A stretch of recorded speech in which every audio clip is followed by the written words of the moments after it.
സുഹൃത്തുക്കളെ, സഖാക്കളെ, നമുക്കറിയാം അന്തരിച്ചുപോയ സഖാവ് VS അച്യുതാനന്ദനെ പോലെയുള്ള ഒരു പ്രതിപക്ഷ നേതാവ് കേരളം അതിൻ്റെ രൂപീകരണത്തിന് ശേഷം ഇന്നോളം കണ്ടിട്ടില്ല.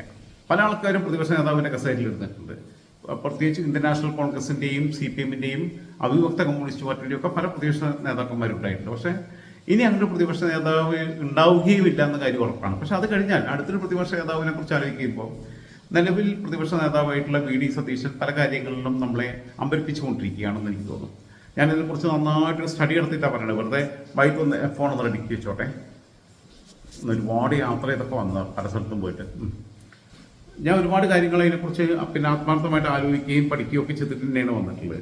ഇപ്പോൾ കഴിഞ്ഞ ദിവസം ചില വീഡിയോകൾ എൻ്റെ ശ്രദ്ധയിൽപ്പെട്ടത്. ഒന്ന്, 2016 തൊട്ട് 2021 വരെയുള്ള നിയമസഭയ്ക്കകത്ത് നമ്മുടെ പിന്നെ പൂക്കളെക്കുറിച്ച് എഴുതുന്ന നമ്മളെ പിന്നെ ക്യാപിറ്റൽ പണിഷ്മെന്റ് വിദഗ്ധനാണ് എന്ന് മാധ്യമങ്ങൾ പറയുകയും അത് പീരപ്പൻകോട് മുരളി ശരിവെക്കുകയും അതിനെതിരെ അതേ പാർട്ടിയുടെ പിന്നെ പ്രതിനിധി സമ്മേളനത്തിൽ ഉന്നയിച്ച വിഷയത്തെക്കുറിച്ച് പൊതുസമ്മേളനത്തിൽ ഇന്നലത്തെ മഴയ്ക്ക് പെയ്ത തകരകൾ സമരത്തിന്റെ വഴിയിലൂടെ കടന്നു വന്ന ഒരുപാട് ജയിൽവാസം അനുഭവിച്ച ഒരുപാട് ത്യാഗം അനുഭവിച്ച എന്നെ ക്യാപിറ്റൽ പണിഷ്മെന്റ് വിധിക്കണ്ട എന്ന് VS അച്യുതാനന്ദൻ പറയുകയും ചെയ്യുന്ന വീഡിയോകളൊക്കെ ഇന്നും ഒക്കെ ആയിട്ടാണ് സർക്കുലേറ്റ് ചെയ്യപ്പെടുന്നത്.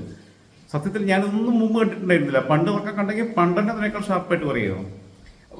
അപ്പൊ അതിൽ ഈ സ്റ്റേറ്റ് എന്നുള്ള വാക്കിനെ കുറിച്ച് ഈ പിന്നെ സ്വരാജ് പറയുന്നത് ഇന്ത്യയിൽ ഇത്ര സ്റ്റേറ്റ് ഉണ്ട്, ഓരോ സ്റ്റേറ്റിനും ഒരു അവകാശമുണ്ട് എന്നൊക്കെ പറയണേ. അപ്പം ലോൺ എടുക്കാൻ ഓരോ സ്റ്റേറ്റിനും ഓരോ അവകാശമുണ്ട് എന്നൊക്കെ പറഞ്ഞിട്ട്. അപ്പൊ ഈ കാര്യത്തെ സതീശൻ വളരെ ക്ലാസിക്കലായിട്ട് നിയമങ്ങളെ ഉദ്ധരിച്ചുകൊണ്ട്, പ്രയോഗങ്ങളെ ഉദ്ധരിച്ചുകൊണ്ട്, ഭരണഘടനയെ ഉദ്ധരിച്ചുകൊണ്ട് VD സതീശൻ വളരെ മനോഹരമായിട്ടുള്ള മറുപടി കൊടുത്തിട്ടുണ്ട്. എന്തായിരുന്നാലും ഞാൻ പറഞ്ഞല്ലോ, VD സതീശനെ എന്നൊരു നേരിട്ട് കണ്ടിട്ടില്ല. ഫോണിൽ പോലെ ഞങ്ങൾ തമ്മിൽ സംസാരിച്ചിട്ടില്ല. അദ്ദേഹത്തിന് എന്നെ അറിയാം, എനിക്ക് അദ്ദേഹത്തെ അറിയാം എന്ന് മാത്രമേ ഉള്ളൂ. പക്ഷെ സ്വരാജ് ഞാനും തമ്മിൽ ഉള്ളൊരു ബന്ധം എന്ന് പറഞ്ഞാൽ ഒരുമിച്ച് ഒരുപാട് ചായ കുടിക്കുകയും കഞ്ഞി കുടിക്കുകയും യാത്ര ചെയ്യുകയും ഒക്കെ ചെയ്തിട്ടുള്ള ബന്ധമാണ്. ഇതിനകത്ത് മുമ്പിൽ പറയണത് ഇപ്പൊ ഈ സ്റ്റേറ്റ് എന്നുള്ള സാധനം അതിനിപ്പോ എഡിറ്റ് ചെയ്ത് മാറ്റാൻ പറ്റുന്ന കമ്പൊന്നുമല്ല. സ്റ്റേറ്റ് എന്നുള്ള ഒരു പ്രയോഗം അതിന്റെ അർത്ഥത്തിൽ നിങ്ങൾ ഗൂഗിളിനകത്ത് സെർച്ച് ചെയ്താൽ മതി. ഞാനത് കൂടുതൽ വിശദീകരിച്ച് കഴിഞ്ഞാൽ ഇപ്പൊ നേരങ്ങൾ കടന്നു പോകും. അതിന്റെ അർത്ഥത്തിൽ അദ്ദേഹം വളരെ മനോഹരമായിട്ട് വിശദീകരിക്കുന്നുണ്ട്. നിങ്ങൾ എനിക്ക് തോന്നുന്നത് യൂട്യൂബിലോ അല്ലെങ്കിൽ ഗൂഗിളിലോ VD Satheesan and Swaraj talking about state എന്ന് മാത്രം പറഞ്ഞാൽ മതി. സെർച്ച് ചെയ്താൽ കിട്ടുന്ന എനിക്ക് തോന്നുന്നത്. ഇത് പണ്ട് CPM-ന് പറ്റിയിട്ടുള്ള കുഴപ്പമുണ്ട്. അത് ഏത് MLA ആയിരുന്നു എനിക്കറിയില്ല. കോൺഗ്രസ് ഭരിക്കുന്ന സംസ്ഥാനങ്ങളായിട്ടുള്ള ചുമന്നിരുന്നിട്ട് കുറെ മഴ കൊണ്ടിരുന്നു. പഞ്ചാബിനെ കുറിച്ച് രാജസ്ഥാനെ കുറിച്ചാണ് പറയുന്നത്. അതായത് ഇവിടെ ബെവ്കോയിൽ മദ്യം വിൽക്കുന്നതിനകത്തുള്ള കുഴപ്പങ്ങളെക്കുറിച്ചും അതിൻ്റെ അപാകതകളെക്കുറിച്ചും സൂചിപ്പിച്ച് കാണിച്ചപ്പം അവരുടെ പിന്നെ ഈ ഒരു വർഷത്തെ ചെലവുകൾ വരവ് കണക്കുകൾ പഞ്ചാബിനെ കുറിച്ചാണോ രാജസ്ഥാനെ കുറിച്ചാണോ എന്നുള്ളത് കൃത്യമായിട്ട് ഓർമ്മയില്ല.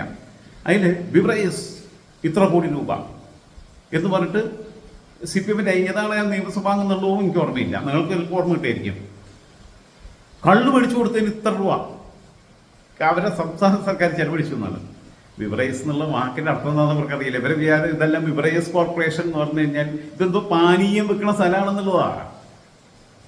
അത് റിഫ്രഷ്മെന്റ് പരിപാടിയാണ്. ആരെങ്കിലും ഗസ്റ്റ് വരുമ്പോൾ അതിന് അതുപോലും അറിയാത്ത മാതിരി ഇതിപ്പോ ഈ ഹോട്ട് ഡോഗ് എന്ന് പറഞ്ഞ പോലെയാ. പണ്ട് ദേശാഭിമാനിക്കകത്ത് ഹോട്ട് ഡോഗ്. അപ്പോൾ പിന്നെ ഒരാൾ 40 ഹോട്ട് ഡോഗ് തിന്നു. അപ്പോൾ ചൂടുള്ള 40 പട്ടിയെ ഒരാൾ തിന്നു. ദേശാഭിമാനിലെ വലിയ വാർത്തയാ. ഈ പൊട്ടന്മാർ ഇത് ലോകത്താ. ഹോട്ട് ഡോഗ് എന്ന് പറഞ്ഞിട്ട് സെർച്ച് ചെയ്യേ. അതൊരു ഭക്ഷണ ഇനമാണ്. നമ്മളിപ്പോൾ സാൻഡ്വിച്ച് എന്നൊക്കെ പറയുന്ന മാതിരി സാൻഡ്വിച്ച് അല്ലെങ്കിൽ ഓംപ്ലേറ്റ് എന്നൊക്കെ പറയുന്ന പോലെ അല്ലെങ്കിൽ ബർഗർ എന്നൊക്കെ പറയുന്ന പോലെയുള്ള ഒരു ഭക്ഷണ സാധനത്തിന്റെ ഒരു ചെറിയ പ്രൊഡക്റ്റിന്റെ ഒരു കുഞ്ഞു സാധനത്തിന്റെ പേരാണ് ഹോട്ട് ഡോഗ് എന്നുള്ളത്. ഈ പോട്ടന്മാരെ ഇത് ലോകത്തുനിന്ന് വരുന്ന ആ കൂട്ടത്തിൽ എങ്ങനെ സ്വരാജ് വിട്ടുപോയെന്ന് എനിക്കറിയില്ല. വിവരമുണ്ടെന്നൊക്കെ കരുതിയിരുന്നു. വിവരമൊക്കെ കൃത്യമായിട്ട് അഭിനയിക്കുകയാണെന്ന് എനിക്കറിയില്ല. അതേപോലെ തന്നെ ഈ പിന്നെ രാഹുലിന് ഞാനിപ്പോ സതീശനെ കുറിച്ചാണ് പറയുന്നത്. രാഹുൽ രാത്രി PV അൻവറിന്റെ വീട്ടിൽ പോയപ്പം, രാഹുൽ മംഗളത്ത് പോയപ്പം അവനെ ഞാൻ ശാസിച്ചു എന്നാണ്. പരസ്യമായിട്ട് ശാസനം കൊടുത്തു. സംഘടനാപരമായ നടപടിയിലേക്ക് പോയില്ല. കാരണം വെച്ചാൽ ചെറിയ കുട്ടികളാണെന്നുള്ള മനസ്സിലാക്കലാണ്. പി ഡി സതീഷിന് 19 വയസ്സായി, അദ്ദേഹം കുറെ വർഷങ്ങളായിട്ട് വരുന്നു. ഇവർ ഈ പിഞ്ചിരെ പടുത്തു, കന്നി പിന്നെ MLA ആയി. അപ്പൊ എന്താ വെച്ചാൽ പുത്തനച്ചി പരപ്പുറം നോക്കുന്ന പോലെ അത് പോയതാണെന്നുള്ളത് നാട്ടുകാർക്കെല്ലാം ബോധ്യമായി. പക്ഷെ അതിൽ വേണമെങ്കിൽ പരസ്യമായി ശാസിക്കാം. ഞാൻ അവിടെ വ്യക്തിപരമായിട്ട് ശാസിക്കുന്ന പറഞ്ഞെ, അതായത് എൻ്റെ ഒരു കുഞ്ഞനിയനാണ്, അവനൊരു തെറ്റുപറ്റി, ഞാനതും വ്യക്തിപരമായിട്ട് അവനോട് പറഞ്ഞോളാം എന്നുള്ള വർത്തമാനമാണ് മാധ്യമങ്ങളുടെ മുമ്പിൽ വി ഡി സതീശൻ പറഞ്ഞത്. പിന്നീട് ആ വിവാദം കെട്ടടങ്ങി. രാഹുലാണ് പോകാൻ പാടില്ലായിരുന്നു. പിന്നെ പ്രതിപക്ഷ നേതാവായിട്ട് വി ഡി സതീഷിന്റെ സ്ഥാനത്ത് ഞാനാണെന്നുണ്ടെങ്കിൽ എന്തിനാണ് അതിന് വരാണ്ട് പോയെന്ന് തന്നെ ചോദിക്കും. പച്ചമലയാളത്തിൽ മോത്തിക്ക് നോക്കിയിട്ട് അത് പോകാൻ പാടില്ലായിരുന്നു. ആളാവാൻ വേണ്ടി പോയതാണ്. പക്ഷെ എന്നാൽ പോലും അതിനെ വളരെ മിതത്വത്തോടെ, കാര്യഗൗരവത്തോടെ, ഉത്തരവാദിത്വ ബോധത്തോടെ, ഒരു രക്ഷിതാവിന്റെ മനോഭാവത്തോടെ, ഒരു രക്ഷാകർത്താവിന്റെ സ്നേഹവായ്പോടെ കൈകാര്യം ചെയ്യാൻ വി ഡി സതീഷിന് കഴിഞ്ഞു എന്നുള്ള വലിയ ചെറിയ കാര്യമൊന്നുമല്ല. അങ്ങനെയാണ് നേതാക്കന്മാർ വേണ്ടത്. AK ആന്റണിയും ഉമ്മൻചാണ്ടിയും രമേശ് ചെന്നിത്തലയും ഒക്കെ നടന്നു വന്ന അതേ വഴികളിൽ കൂടി വി ഡി സതീശൻ, അവരെക്കാളൊക്കെ എറിയോ പ്രായത്തിന് താഴെയുള്ള വി ഡി സതീശൻ നടന്നു പോകുന്നു എന്നുള്ളതാണ്. അത് ചില്ലറ കാര്യമായിട്ട് എനിക്ക് തോന്നുന്നില്ല. പിന്നെ അടുത്തൊരു കാര്യം എന്ന് വെച്ചാൽ, ഇതിനകത്ത് ഈ ക്യാപ്റ്റൻ തർക്കമൊക്കെ വന്നപ്പോൾ, ഞാൻ ക്യാപ്റ്റൻ ആണെങ്കിൽ രമേശ് ചെന്നിത്തലയാണ് മേജർ എന്നാണ് പറഞ്ഞത്. നിങ്ങൾ ആലോചിച്ച് നോക്കൂ, ഇത് ക്ലാസിക്കൽ മറുപടിയാണ്. ഇതിനപ്പുറത്തേക്ക് ഒരു മറുപടി ഉണ്ടോ? അതായത് ഞാൻ, എന്നേക്കാൾ സീനിയറാണ് അദ്ദേഹം, ഞാൻ അദ്ദേഹത്തിന്റെ പിന്നെ ഒരു അനുയായിയാണ് എന്നാ പറയുന്നത്. അതിനു മേലെയുള്ള പദവികളുണ്ടാവും, ഇതിനേക്കാൾ താഴെയുള്ള പദവികളിലും ഉണ്ടാവും. സോൾജിയർ ആണെന്നുള്ളത് സണ്ണി ജോസഫ് പറഞ്ഞതുപോലെ. പക്ഷെ നിങ്ങൾ എന്നെ ക്യാപ്റ്റൻ എന്ന് വിശേഷിപ്പിക്കുന്ന, ആസ്വദിക്കുന്ന ഒരു മനോവൈകൃതത്തിന് അടിമയല്ല ഞാൻ എന്നുള്ളതാണ് പറഞ്ഞത്. അതേസമയം അപ്പുറത്ത് കപ്പിത്താൻ എന്ന് പറഞ്ഞപ്പോ എന്താണ് പുള്ളി അന്ന് രോമാഞ്ചം കൊണ്ടു, രോമം മുഴുവൻ കപ്പിയായിപ്പോയി. ആർക്ക്? പിണറായിക്ക്. കാരണഭൂതൻ എന്ന് പറഞ്ഞപ്പം പുള്ളിക്ക് സന്തോഷമായി. ആ ജില്ലാ കമ്മിറ്റിക്ക് പ്രത്യേക അംഗീകാരങ്ങളാണ് കൊടുത്തത്. ഇമാതിരി അല്പതരത്തിന് സതീഷിനെ കിട്ടില്ല എന്നുള്ളത് ബോധ്യപ്പെടുത്തുന്നു. അതാണ് എനിക്ക് അയാളോടുള്ള ഇഷ്ടം വ്യക്തിപരമായിട്ട്. പിന്നെ ഒരുപാട് കാര്യങ്ങൾ ഇതിന് അഭിപ്രായം ഉണ്ടെങ്കിലും, പിന്നെ അതേപോലെ തന്നെ ഇദ്ദേഹത്തിന്റെ ഏറ്റവും വലിയൊരു ക്വാളിറ്റി എനിക്ക് തോന്നിയിട്ടുള്ളത്, പാർട്ടി പ്രവർത്തകർ തെരഞ്ഞെടുപ്പ് രംഗത്ത് MLA മാർ, MP മാർ, പിന്നെ ബാക്കിയുള്ള ജില്ലാ പഞ്ചായത്ത് മെമ്പർമാർ തുടങ്ങിയിട്ടുള്ള ജനപ്രതിനിധികൾ, കാരണം അവർക്ക് ഓണറേറിയം ചെയ്യുന്നുണ്ട്, ശമ്പളമുണ്ട്, അലവൻസ് ഉണ്ട്, അവർ കൃത്യമായി പണിയെടുക്കണം എന്ന നിർബന്ധ ബുദ്ധി അദ്ദേഹം വെച്ച് പുലർത്തിയിരുന്നു. കാരണം കോൺഗ്രസ് പ്രവർത്തകരുടെ, UDF പ്രവർത്തകരുടെ ശ്രമഫലമായിട്ടാണ് അവർ ഈ സൗഭാഗ്യങ്ങൾ അനുഭവിക്കുന്നത്. അതുകൊണ്ട് തന്നെ നിങ്ങൾ പാർട്ടിക്ക് നിർബന്ധിതമായി പണിയെടുത്തേ പറ്റുള്ളൂ. ഇവിടെ കൂലിപ്പണിക്ക് പോകുന്നതുകൊണ്ട് നിർബന്ധപൂർവ്വം പണിയെടുക്കാൻ പറയാൻ പറ്റില്ല. അതുമാത്രമല്ല, എണ്ണയിട്ട യന്ത്രം പോലെ കോൺഗ്രസിന് ഇങ്ങനെ കാലം ഉണ്ടായിട്ടുണ്ട്. അതിനു മുമ്പ് ആരൊക്കെയോ നടത്തിയിട്ടുണ്ട്. ശ്രീമാൻ AK ആന്റണി ഉണ്ടായിരുന്നു, ശ്രീമാൻ K കരുണാകരൻ ഉണ്ടായിരുന്നു. നമുക്ക് ഓർമ്മയുള്ള കാലഘട്ടത്തിൽ അവരൊക്കെ ഉണ്ടായിരുന്ന കാലഘട്ടത്തിൽ ഇങ്ങനെ തെരഞ്ഞെടുപ്പിനെ നേരിടാൻ കഴിയുന്ന രീതിയിൽ ഒരു പാർട്ടി കേഡർഷിപ്പ് എന്ന് പറയുന്നത് പോലെ, നമ്മളെ K സുധാകരന്റെ ഒരു ഏറ്റവും വലിയ സ്വപ്നമായിരുന്നു സെമി കേഡറെങ്കിലും ആക്കുക എന്നുള്ളത്. ഒരു സെമി കേഡർഷിപ്പിലേക്ക് അതിനെ കൊണ്ടുപോകാൻ, ഒരു എണ്ണയിട്ട യന്ത്രം പോലെ മുകൾ തൊട്ട് ബൂത്ത് തലം വരെ പ്രവർത്തിപ്പിക്കാൻ തൃക്കാക്കരയിൽ കഴിഞ്ഞു, പിന്നെ പുതുപ്പള്ളിയിൽ കഴിഞ്ഞു, നിലമ്പൂര് കഴിഞ്ഞു, ചേലക്കരയിലും കഴിഞ്ഞു, പാലക്കാടും കഴിഞ്ഞു.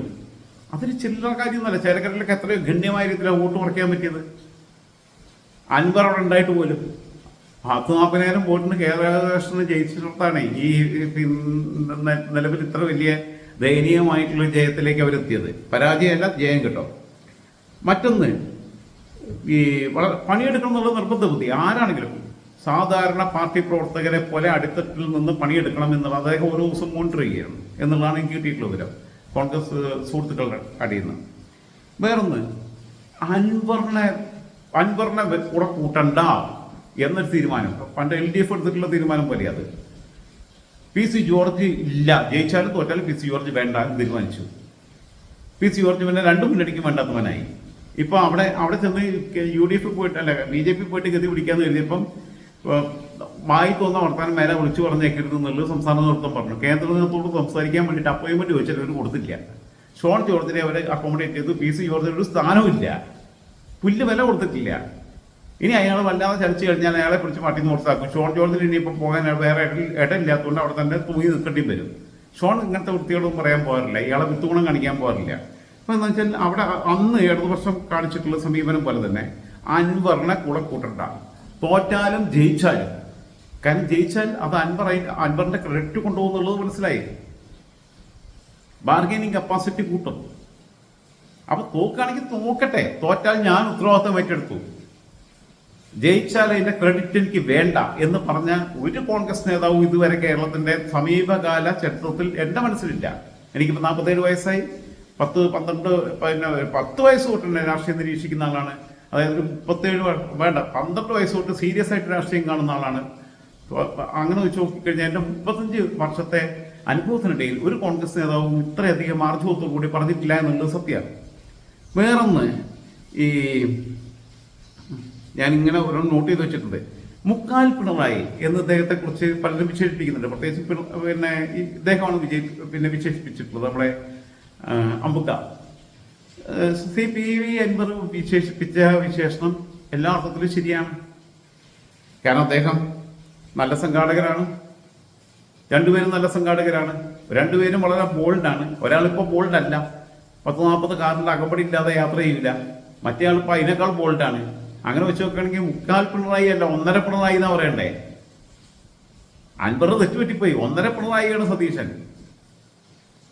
ആത്മവിശ്വാസത്തിന്റെ കാര്യത്തിൽ, ധൈര്യത്തിന്റെ കാര്യത്തിൽ, ചങ്കൂറ്റത്തിന്റെ കാര്യത്തിൽ, നേരിടാൻ കഴിയുന്നതിന്റെ കാര്യത്തിൽ, ഒറേറ്റർ എന്നുള്ള നിലയ്ക്ക് ഒക്കെ ഒരു ഇന്ന് വരെ കടക്ക് പുറത്ത് എന്നുള്ള രീതിയിൽ ഒരു സംഘാടകനാണ്. ഇദ്ദേഹത്തെ കുറിച്ച് ക്യാപ്റ്റൻ എന്ന് പറഞ്ഞിട്ട് ഇദ്ദേഹം KPCC പ്രതിപക്ഷ നേതാവായിട്ട് 2021 തെരഞ്ഞെടുക്കപ്പെട്ടപ്പോൾ തിരുവനന്തപുരത്തൊക്കെ ബോർഡ് വെച്ചപ്പോൾ ഇന്ദിരാഭവന്റെ മുമ്പിൽ വരെയുള്ള ബോർഡ് നീക്കം ചെയ്യാൻ പറഞ്ഞു. മറ്റേ ആൾ കാരണഭൂതൻ വിളിക്കുമ്പോ ഒന്നുകൂടി വിളിക്കും പ്ലീസ്.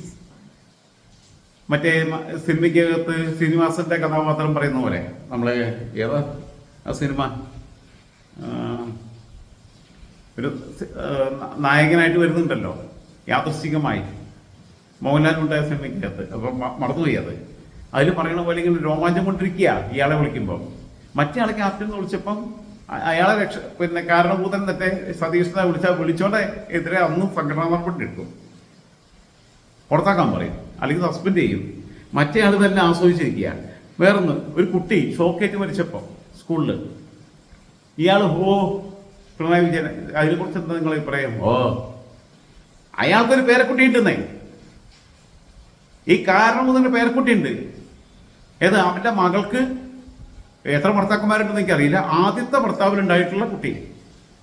ആ കുട്ടിയെ കൊണ്ടാണ് ലോകത്ത് ടൂർ പോകുന്നതെല്ലാം പോണേ. ആ കുട്ടിയാണ് ഷോക്കേറ്റ് മരിച്ചതെന്നുണ്ടെങ്കിൽ കാരണഭൂതനോ എന്ന് പറഞ്ഞിട്ട് പോവോ? ഈ ഏമ്പക്കം വിട്ടിട്ട് പത്രക്കാർ ചോദിക്കുമ്പോ അങ്ങനെ യാത്ര ചെയ്യാൻ പറ്റുമോ? അതായത് ഈ കേരളത്തിലെ ഏതെങ്കിലും പാവപ്പെട്ടവന്റെ മക്കൾക്ക് എന്ത് പറ്റിയാലും എനിക്ക് പുല്ലുമില്ല. എനിക്ക് ഞാൻ, എൻ്റെ ഭാര്യ, എൻ്റെ മകൾ, എൻ്റെ മകളുടെ ഭർത്താക്കന്മാർ, അങ്ങനെയാണോ ഭർത്താക്കന്മാരെയൊന്നും മൈൻഡ് ചെയ്യുന്നില്ല. എത്ര ഭർത്താക്കന്മാരുണ്ടെന്ന് എനിക്ക് അറിയില്ല, ഞാൻ അന്വേഷിച്ചിട്ടുമില്ല. എത്രാമത്തെ ഭർത്താവാണ് ഇപ്പോൾ ഉള്ളതെന്ന് എനിക്കറിയില്ല. പക്ഷെ എന്തായാലും ഏതോ ഒരു ഭർത്താവിനുണ്ടായിട്ടുള്ള കുട്ടി കാരണഭൂതന്, ആ കുട്ടിക്കാണത് പറ്റിയെന്നുണ്ടെങ്കിൽ കാരണഭൂതൻ പറയുമോ? അവരൊക്കെ മതി എൻ്റെ ലോകത്തുനിന്ന്, എൻ്റെ ജീവിതത്തിൽ നിന്ന് ചിന്തിക്കുന്ന ഒരാൾ കേരളം ഭരിക്കാൻ യോഗ്യനാണോ? അതാണ് ചോദ്യം. അതേസമയം ഇങ്ങനത്തെ സിറ്റുവേഷനെ സതീഷിന് ഇതിനേക്കാൾ മനോഹരമായിട്ട് ചോദ്യങ്ങളെ ഫേസ് ചെയ്യും. വളരെ ഷാർപ്പാണ്. കാരണഭൂതന്റെ അതേമാതിരി തന്നെ ഷാർപ്പായിട്ട് മറുപടിയൊക്കെ പറയും. കാരണഭൂതൻ ഇവിടെ ഒരു വിഷയത്തെ ഉചിതമായി കൈകാര്യം ചെയ്യുക എന്നുള്ളതാണ് ഏതൊരു ഭരണാധികാരിയുടെയും, ഏതൊരു രാഷ്ട്രീയ നേതാവിന്റെയും, ഏതൊരു മനുഷ്യന്റെയും ഉത്തരവാദിത്വം. ഉചിതമായി.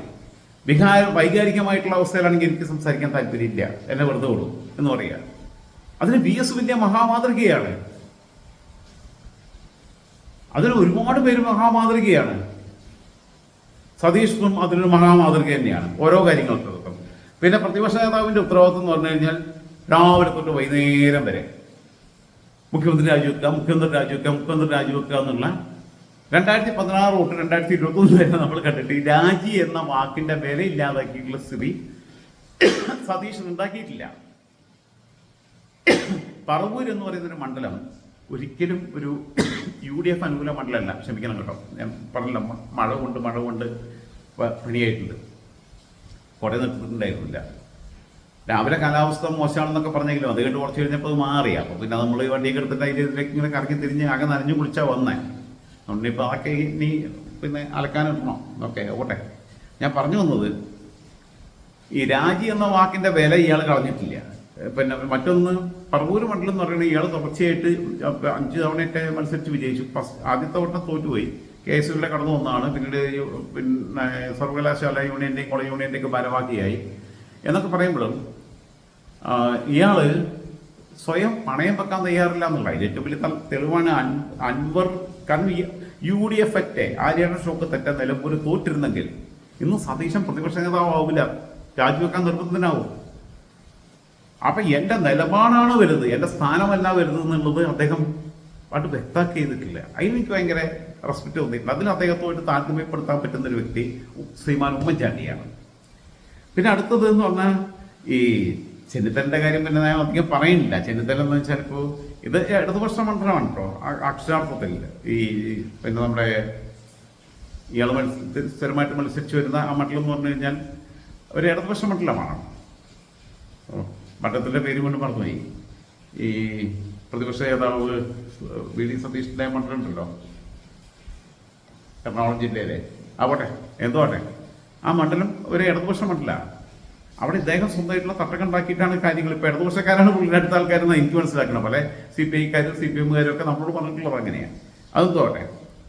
അതേസമയം ചെന്നിത്തല അടുത്ത പരിപാടി തുടങ്ങിയപ്പോൾ മൂപ്പര് നിങ്ങൾ ആലോചിച്ച് നോക്കൂ, വോട്ട് പിടിക്കാൻ വേണ്ടി VS അച്യുതാനന്ദനെ ഉപയോഗിക്കുക. ഇവിടെ CPM ഉപയോഗിക്കുന്നതിന് പോലെ എനിക്ക് രാഷ്ട്രീയ അശ്ലീലം എന്ന രീതിയിൽ വിയോജിപ്പാണ്. അദ്ദേഹത്തിന് അവിടെ പിന്നെ സെക്രട്ടേറിയറ്റിൽ വെച്ചു, മാറ്റിലെടുത്ത് വെച്ചു, അദ്ദേഹത്തിന്റെ വസതിയിൽ വെച്ചു, പിന്നെ ഇവിടെ പിന്നെ ഗ്രൗണ്ടിൽ കൊണ്ടുവരുന്നു, പിന്നെ അദ്ദേഹത്തിന്റെ വസതി പിന്നെ ആലപ്പുഴയിലെ വസതിയിൽ വെക്കുന്നു, എല്ലാ സ്ഥലത്തും ഉണ്ട്. ഹരിപ്പാട് പോയിട്ട് സ്വീകരിക്കണം. എന്തിന്? സ്നേഹം കൊണ്ടാന്ന് എഴുതിയോ? നാട്ടുകാർ പൊട്ടന്മാരാണ് ചെന്നിത്തലയുടെ വിചാരം. എന്റെ പൊന്ന് ചെന്നിത്തല ചേട്ടാ, ഈ മാതിരി ഉടായിപ്പൊക്കെ നമ്മൾ എത്ര കണ്ടതാ. ഞാൻ നേരത്തെ പറഞ്ഞ സിനിമയുടെ പെരുപ്പ് ഓർക്കുക. ഉദയനാട് താരം എന്നാണ് സിനിമയുടെ പേര്. രാജപ്പൻ എന്നാണ് നായകപാത്രമായിട്ടുള്ള ശ്രീനിവാസന്റെ പേര്. നിങ്ങൾ ഉദയനാട് താരത്തിലെ രാജപ്പനെ തോപ്പിച്ചു. എന്മാതിരി അഭിനയാണ്. രമേശ് ചെന്നിത്തല എൻ്റെ അഭിപ്രായത്തിൽ രാഷ്ട്രീയം നിർത്തി സിനിമയിൽ അഭിനയിക്കുന്നതാണ്. എന്താണെന്നറിയോ, മൂപ്പർക്ക് മനസ്സിലായി ഇത് വലിയ ട്രെൻഡാണെന്ന്. VS അച്യുതാനന്ദൻ. അപ്പോൾ ഏതെങ്കിലും വിവരമില്ലാത്ത രാഷ്ട്രീയ ബോധമില്ലാത്ത ആൾക്കാർ കരുതല്ലോ നമ്മളെ സഖാവ് VSനെ സ്വീകരിക്കാൻ വേണ്ടി ആ ചെന്നിത്തല ഇവിടെ ഹരിപ്പാട് വന്ന് നിന്ന്, ഹരിപ്പാട് മുഴുവൻ സഖാക്കൾ നിറഞ്ഞിക്കുക പാർട്ടിക്കാര്. അപ്പൊ അവിടെ പോയി നിന്നിട്ട് എൻ്റെ മണ്ണിലൂടെ പോകുമ്പോൾ ഞാനല്ലേ സ്വീകരിക്കേണ്ടത്, താനല്ല സ്വീകരിക്കേണ്ടത്. അവിടെ സ്വീകരിക്കാൻ അവരുടെ പാർട്ടിക്കാർ പിന്നെ സഖാക്കൾ ഇഷ്ടം പോലെ ഉണ്ടായിരുന്നു. എന്നാ പിന്നെ ഞങ്ങൾ പണ്ടേ മൂപ്പരെ പിന്നെ മൂപ്പര് ജീവിച്ചിരുന്നപ്പോ പറഞ്ഞുകൊണ്ടിരുന്നു സഖാവ് VS സിന്ദാബാദ് എന്ന് ഒരൊറ്റ വിളി വിളിച്ചാൽ പോരെ. വേണ്ട, സഖാവ് എന്ന് വിളിക്കാൻ ബുദ്ധിമുട്ടുണ്ടെങ്കിൽ VS അച്യുതാനന്ദനാണ് ഞാൻ ഏറ്റവും ആദരിക്കുന്ന വ്യക്തി എന്നുള്ളത് മൂപ്പര് ജീവിച്ചിരിക്കുമ്പോൾ പറയാനുള്ള ആർജവം കാണിക്കാത്ത രമേശ് ചെന്നിത്തല ഇവിടെ പോയിട്ട് നാടകം കാണിച്ചു കഴിഞ്ഞാൽ നമുക്കിത് ഫാൻസി ഡ്രസ് മത്സരമൊക്കെ മനസ്സിലാവുന്നായി. ഗതിയിട്ട് നിൽക്കുക അവിടെയാണെന്ന് പറയുന്നില്ല. UDF മത്സരിച്ച് ജയിച്ചു കഴിഞ്ഞാൽ 5-6 മുഖ്യമന്ത്രി സ്ഥാനാർത്ഥികളുടെ ഏറ്റവും പിന്നില മൂപ്പര്. അതിന്റെ ചുരുക്ക് തീർക്കുക. അപ്പൊ എന്തായിരുന്നാലും ഞാൻ അധികം ഒന്നും പറയുന്നില്ല. ഞാൻ പിന്നെ രമേശ് ചെന്നിത്തലയുടെ നാടകവും സതീശൻ നാടകം കളിച്ചാലും ഞാൻ പറയും. പക്ഷെ ഈ വിഷയത്തിനകത്തൊക്കെ സതീശൻ വളരെ ബോൾഡായിട്ടുള്ള ഡിസിഷൻ എടുത്തിട്ടുണ്ട്. ചെന്നിത്തല അങ്ങനെ ഡിസിഷൻ എടുത്തിട്ടില്ല. രമണി P. നായർ കഴിഞ്ഞ തവണ വാമനപുരം സീറ്റിൽ വരേണ്ടിയിരുന്ന ഇവരെ സീനിയർ ലീഡറാണ്. ഷാനിമോൾ ഉസ്മാനേക്കാൾ, ബിന്ദു കൃഷ്ണനേക്കാളൊക്കെ കോൺഗ്രസ് പ്രസ്ഥാനത്തിന് വേണ്ടി ജീവിതം മുടിഞ്ഞു വെച്ചിട്ടുള്ള ഒരു വനിതയാണ്. ആരും സ്ത്രീകൾ കോൺഗ്രസ് പാർട്ടിയുടെ ഭാഗമായിട്ട് അധികം കടന്നു വരാതിരുന്ന ഒരു കാലഘട്ടത്തിൽ മുൻ മന്ത്രിമാരായിട്ടുള്ള MD പത്മയുടെയും റോസക്കുട്ടിയുടെയും ഒക്കെ അതിനേക്കാൾ സീനിയർ ആയിട്ടുള്ള ലീഡറാണ്. അതിന്റെ ഭാഗമായിട്ട് അവരുടെ ഭർത്താവിന് IAS ഡിക്ലെയർ ചെയ്യേണ്ടത് ഇല്ലാതായിട്ടുള്ളതാണ്. ആ ഫലങ്ങളൊക്കെ അനുഭവിച്ചിരിക്കുക. അവരെ സ്ഥാനാർത്ഥിയായിട്ട് തീരുമാനിച്ചു കഴിഞ്ഞിട്ട് പിന്നെ രമേശ് ചെന്നിത്തലയെ വെള്ളാപ്പള്ളി ഒരൊറ്റ ത്രെട്ട്, അവിടെ ആനാവൂർ ജയന നിർത്തണം, ഇല്ലാന്നുണ്ടെങ്കിൽ നിന്നെ ഞാൻ ഹരിപ്പാട് തോൽപ്പിക്കുന്നു. ചെന്നിത്തല ഒരു തൻ്റെ ഇല്ലാത്തൊരുത്തനാണ്. ആള് പാവാണ്, സാധുവായിട്ട് എന്താ ഗുണം? നിർഗുണപരമനായിട്ട് എന്താ കാര്യം? ഞാൻ അതുകൊണ്ടാ ഇയാളെ കിട്ടുന്ന എന്താ പറയുക, കാണാൻ എനിക്ക് വലിയ താല്പര്യമൊന്നുമില്ല. പരപരമായിട്ട് എന്താ കാര്യമുള്ളേ? Nothing for goodness. That's a quality according to them. പക്ഷെ നമ്മളെ സംബന്ധിച്ചിടത്തോളം ഒന്നിനും കൊള്ളാത്തൊരുത്തരാണ്. നിർഗുണ പരബ്രഹ്മൻ എന്നുള്ളതിന്റെ ഇവരിൽ പിന്നെ ഏതൊക്കെ രീതിയിൽ വിവക്ഷ കൊടുത്താലും എന്നെ സംബന്ധിച്ചിടത്തോളം ഇന്നത്തെ കാലത്ത് രാഷ്ട്രീയം നിരീക്ഷിക്കുന്നവരുള്ള ആളുകളെ സംബന്ധിച്ചിടത്തോളം പിന്നെ പെരുന്നാപ്പോപ്പും വെള്ളാപ്പള്ളി നടേശനും പറഞ്ഞു കേട്ട് കിടക്കുന്ന ഒരു ഊളാ. അയാള് എന്നിട്ട് അവിടെ വേഷം കിട്ടുക. എന്നിട്ട് അയാള് പിന്നെ രമണി പി നായരെ മാറ്റി ആനാവൂർ ജയന സീറ്റ് കൊടുത്തു. കാരണം ഇയാൾക്ക് പേടി ഇല്ലെങ്കിൽ ഇയാൾ ഉടുത്തതിലും മൂത്രം ഒഴിച്ചൊന്നും എനിക്കറിയില്ല. ഇയാൾ ഫോൺ വന്നതോടുകൂടി വരച്ച് പിന്നെ സമ്മർദ്ദം ചെലുത്തി ഇവരെ മാറ്റി. ഇതൊക്കെയാണ് ഇവരുടെ സ്ഥിതി. അദ്ദേഹത്തിന്റെ മൂത്ത സഹോദരിപ്പനെ കാണേണ്ടതല്ലേ? വെള്ളാപ്പള്ളിയോട് പറയണ്ടേ, നീ എന്നാ പോയി പണി നോക്കി, ഞാൻ തോറ്റാലും ശരി. ഇപ്പൊ സതീശൻ കാണിച്ചിട്ടു അദ്ദേഹം തന്റെ ഇടം. നിലമ്പൂരിൽ തോറ്റാലും ശരി, അൻവറിനെ കൂടെ കൂട്ടുന്നില്ല, അൻവറിനെ മുന്നണിയിൽ എടുക്കണ്ട എന്ന ശക്തമായ തീരുമാനം എടുക്കുന്ന ആ ഒരു ബോൾഡായിട്ടുള്ള നട്ടലുള്ള നിലപാട് ഏതെങ്കിലും കാലത്ത് ജന്മത്തിൽ രമേശ് ചെന്നിത്തലയ്ക്ക് എടുക്കാൻ പറ്റുമോ? അങ്ങനെ ഉണ്ടായിരുന്നെങ്കിൽ വെള്ളാപ്പള്ളി നടേശൻ എന്ന് പറയുന്ന വൃത്തികെട്ട വർഗീയവാദിയോട് പോയി പണി നോക്കുന്നു പറഞ്ഞിട്ട് എന്നെ നീ തോപ്പിക്കുകയാണെങ്കിൽ തോപ്പിച്ചോ, അവിടെ ഞങ്ങൾ രമണി ചേച്ചിയെ തന്നെ നിർത്തും, കണ്ട പോലെ കൂട്ടിക്കോ എന്ന് പറയാനുള്ള ആർജവും കാണിച്ചിരുന്നെങ്കിൽ അദ്ദേഹത്തിന്റെ വില ഇന്ന് കേരള രാഷ്ട്രീയത്തിൽ മറ്റൊന്നായി മാറുമായിരുന്നു എന്ന് മാത്രം പറഞ്ഞുകൊണ്ട് ഞാൻ കൂടുതൽ പറഞ്ഞു കഴിഞ്ഞാൽ ഒന്നാമത് സുഖമില്ല. കൂടുതൽ പറഞ്ഞു കഴിഞ്ഞാൽ എൻ്റെ അസുഖം ഇയാളെ കൂടി പ്രാഗിയിട്ട് കുറച്ചുകൂടി കൂട്ടും. മഴ നനഞ്ഞ് കൊണ്ട് ആകെ ശബ്ദം മാറിയിട്ടില്ല എന്നേ ഉള്ളൂ. ഭയങ്കര തലവേദനയുണ്ട്, ഭയങ്കര അസ്വസ്ഥതയുണ്ട്. ഒന്ന് ചൂടുവെള്ളത്തിൽ കുളിക്കണം. ഓക്കെ, ഞാനിപ്പോൾ സ്റ്റുഡിയോയിലൊക്കെ പോയി ഇങ്ങനെ വന്ന് കുറേ കറങ്ങി അതിലേക്ക് ഇറങ്ങിയിട്ട് വന്നതാണ്. ഗുഡ് നൈറ്റ് സഖാക്കളെ, സുഹൃത്തുക്കളെ, കോൺഗ്രസ്സുകാരെ, ലീഗുകാരെ, പിന്നെ നമ്മുടെ പ്രിയപ്പെട്ട സംഘി സഹോദരന്മാരെ, എല്ലാവരോടും ലാൽസലാം.